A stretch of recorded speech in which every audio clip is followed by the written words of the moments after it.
Welcome to ôKAMI Sigma. This is your sensei Julius Choa back again for another video tutorial for learning mantras. We would like to learn mantras in order for us to attain a higher level of consciousness and in order for us to be enlightened and live in wisdom. Let's begin. Let's talk about Lord Shiva. Who is Lord Shiva? Lord Shiva, or Shiva, is one of the most important gods in the Hindu pantheon, along with Lord Brahma and Lord Vishnu. It's considered the Holy Trinity or Trimurti of Hinduism, or Sanatan Dharma. It's so the three deities are closely related to each other. Okay, and we're going to look at Lord Shiva specifically. Okay, so Lord Shiva is a very complex deity. He's got very what do you call this? He's got a very strong and complex character. Why? Because he's able to transcend the duality of existence, and he represents the goodness, benevolence, and also as the protector of the universe. But he's got good side and also a bad side. No, not really bad. Okay, so it's like light and dark. Is both found in Lord Shiva. Okay, so the dark side is he's also known as the leader of evil spirits, ghosts, and vampires, and monsters, and thieves, villains, and beggars. So this is the aspect wherein the things that we view as negative is also part of the universe. It's a shared existence that we have. The negative and the positive side go along together in the universe. Okay, so without which you cannot identify which is good. Okay, so the polar opposites are there. So without the villains, the evil spirits, the thieves, the beggars, without them, you cannot identify good.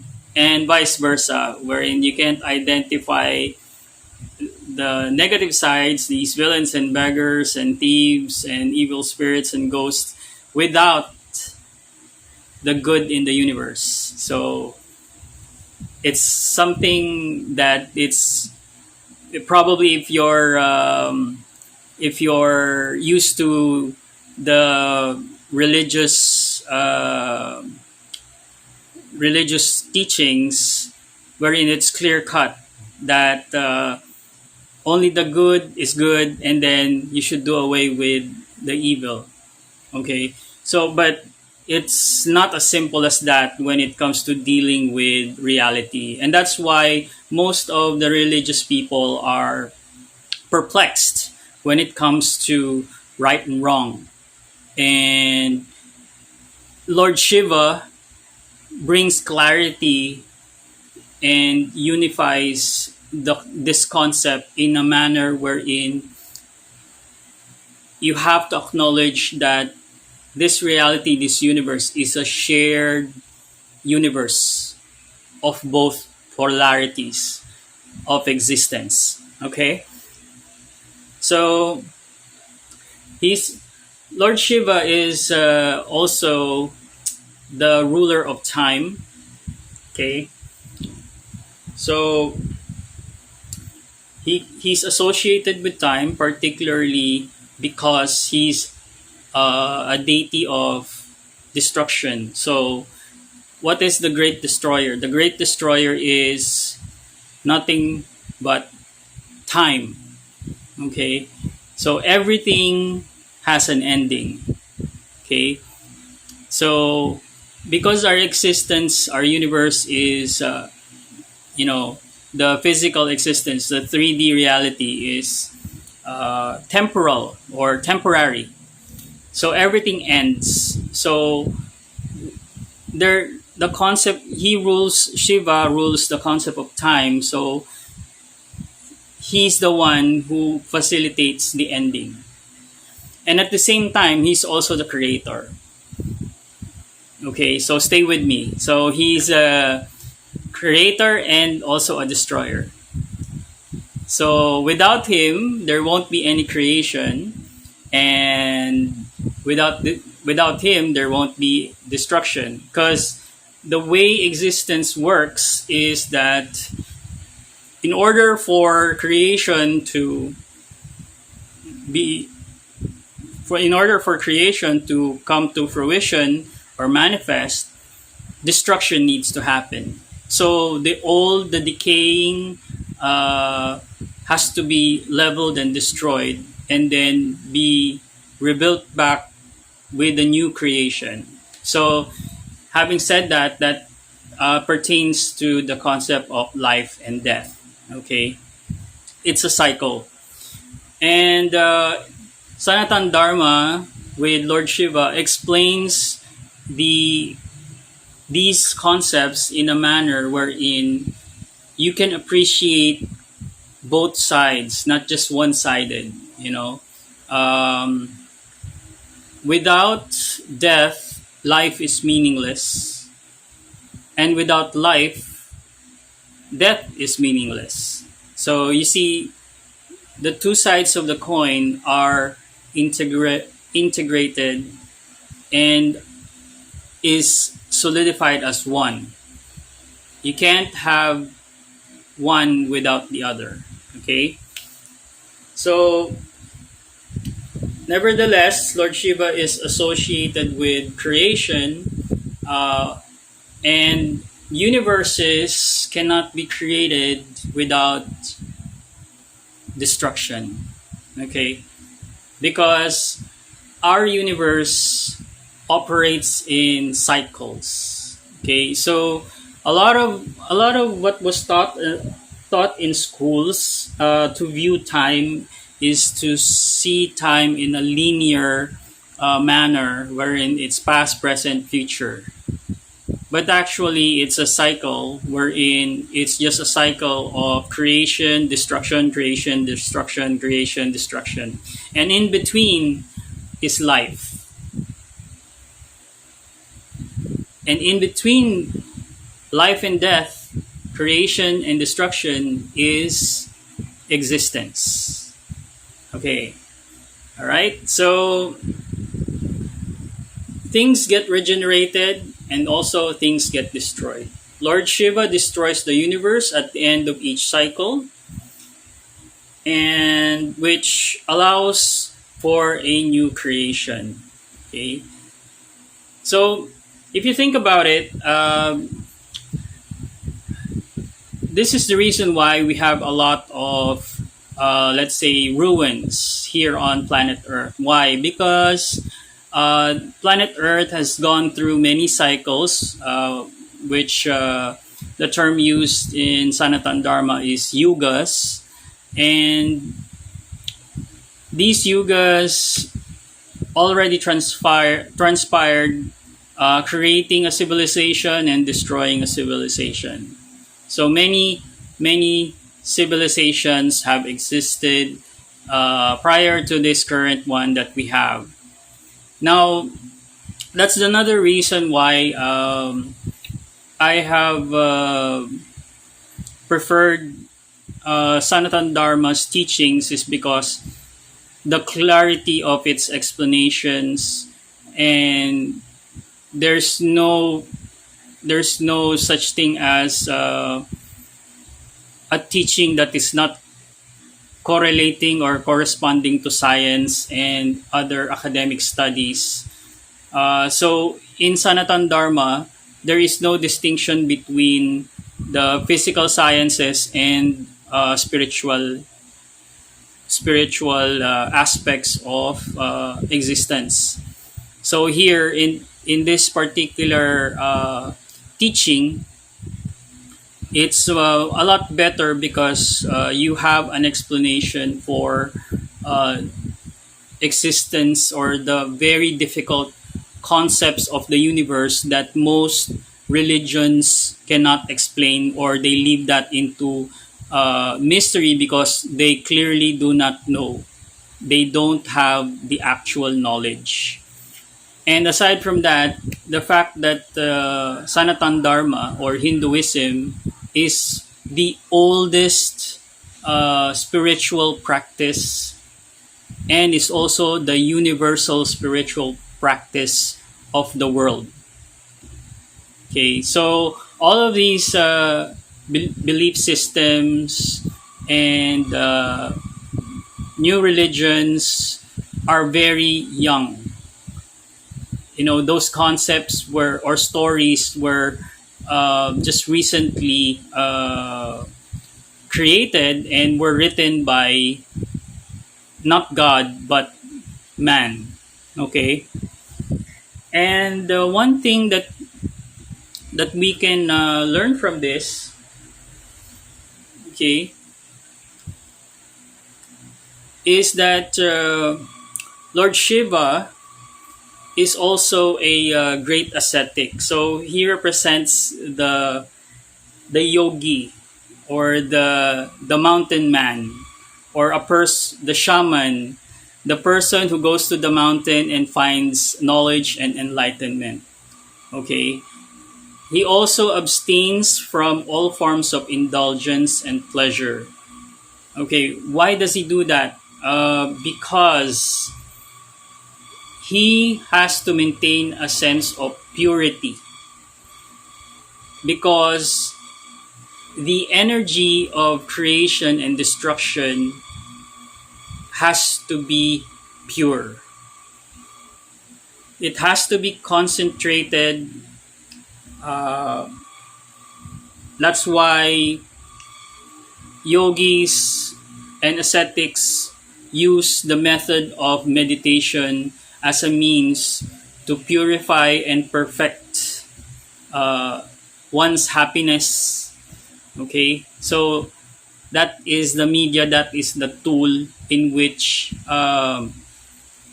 Lord Shiva represents, is the ability of creation to focus and concentrate and not fall out of grace by overindulgence to pleasure.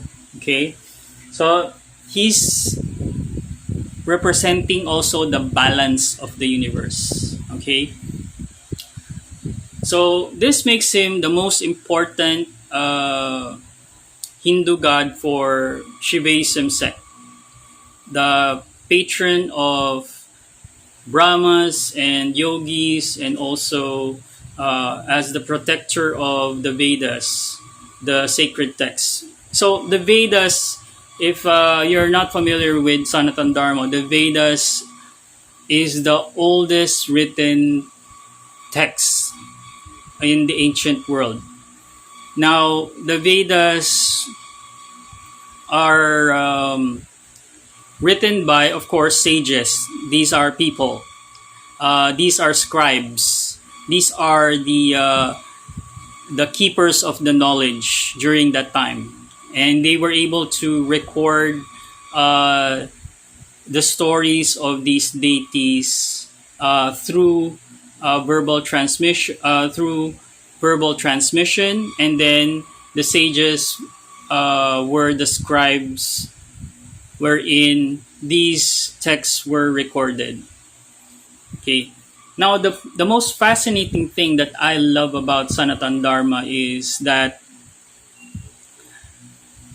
the record keeping is so accurate, wherein the artifacts that are excavated by our academic academic people who are into science and archaeology, you can find the artifacts all over the globe wherein the Sanatan Dharma scriptures are actually made manifest. So by evidence, okay? So there's evidence. And the great thing is the Hindu or the people of Bharat. That's what the Hindu or the people of India is originally called, the people of Bharat, was able to preserve these sacred texts and also not to mention the sacred practices wherein we can connect with our ancestors. Now, another thing that we need to clarify, especially when we're talking about Lord Shiva. Now, Lord Shiva represents the energy that holds the entire universe. So uh, he can travel dimensions and transcend the physical reality and also the dimensions, the higher dimensions of consciousness. And that in particular, with regards to the term of gods and goddesses and demigods, which was perpetuated into mythical pantheon by our academes, it's actually pointing to the concept wherein the word gods and goddesses uh, are non-existent. Oh, why would I say that? It is because the people of this planet or are actually born out of ancient ancestors. So basically, that with that concept, you will be able to once you go deeper into your spiritual journey, you will begin to understand that the term God and goddesses are practically of no use. Why? Because it will all point back down to consciousness, wherein these consciousness came from our great great ancient ancestors from the cosmos.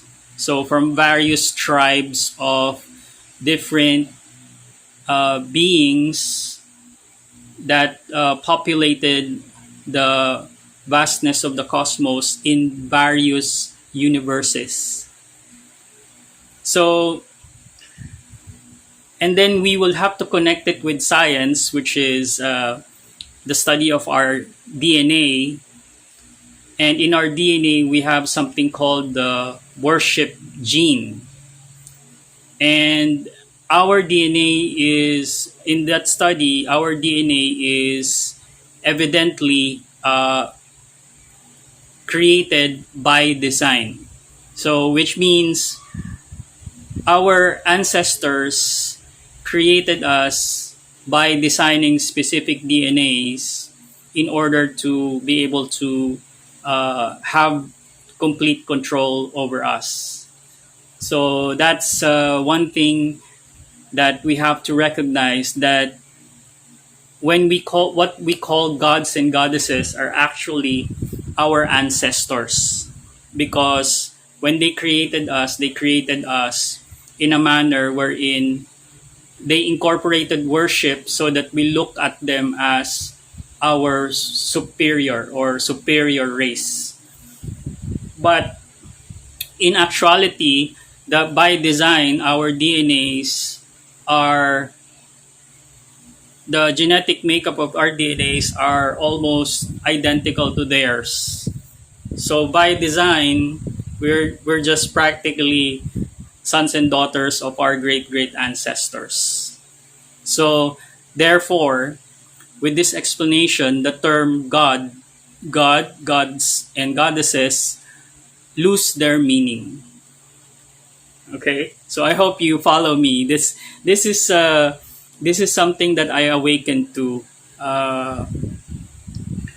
and this knowledge was this knowledge that I gained from my spiritual practice led me to this understanding, deeper understanding of my studies of the spiritual, religious, and the scientific. So we don't leave any stone unturned when you do research. So researching is it most likely be preferred vocation, but if you do research on your own, well, I love science, I love technology, and I also love the spiritual aspect of our humanity. So that's the reason why I'm into these things, and that's why I'm able to share these things and these experiences based on the knowledge that I've acquired through research and based on the knowledge I acquired from spiritual practice. So the complexity is very complex, I might add. However, um, as for myself, I have enjoyed the journey. I've enjoyed the discovery, and also I've enjoyed the knowledge that I've gained all throughout the years that I silently and quietly look into these matters. I'm pretty sure that I'm not alone. Definitely, I'm not alone. I've encountered a lot of people who are also interested in the same subject matters, and which gives me more inspiration to keep on pursuing knowledge and spiritual attainment through higher consciousness. So once you break through the veil of society's norms and society's control mechanisms, you'll be able to break through uh, the knowledge that is buried deep in our subconscious and also um, in our academic studies that are currently uh, keeping up with the times by constantly bringing evidence about our origins, who we are, and what we are here for. So there's a ton of things that we can discuss that that is connected with everything under the sun and beyond. Okay, so I hope you learned a lot and you enjoyed this video slash podcast. So this is something that I'm very passionate about, and I hope you learned from something from some of what I shared to you on this video.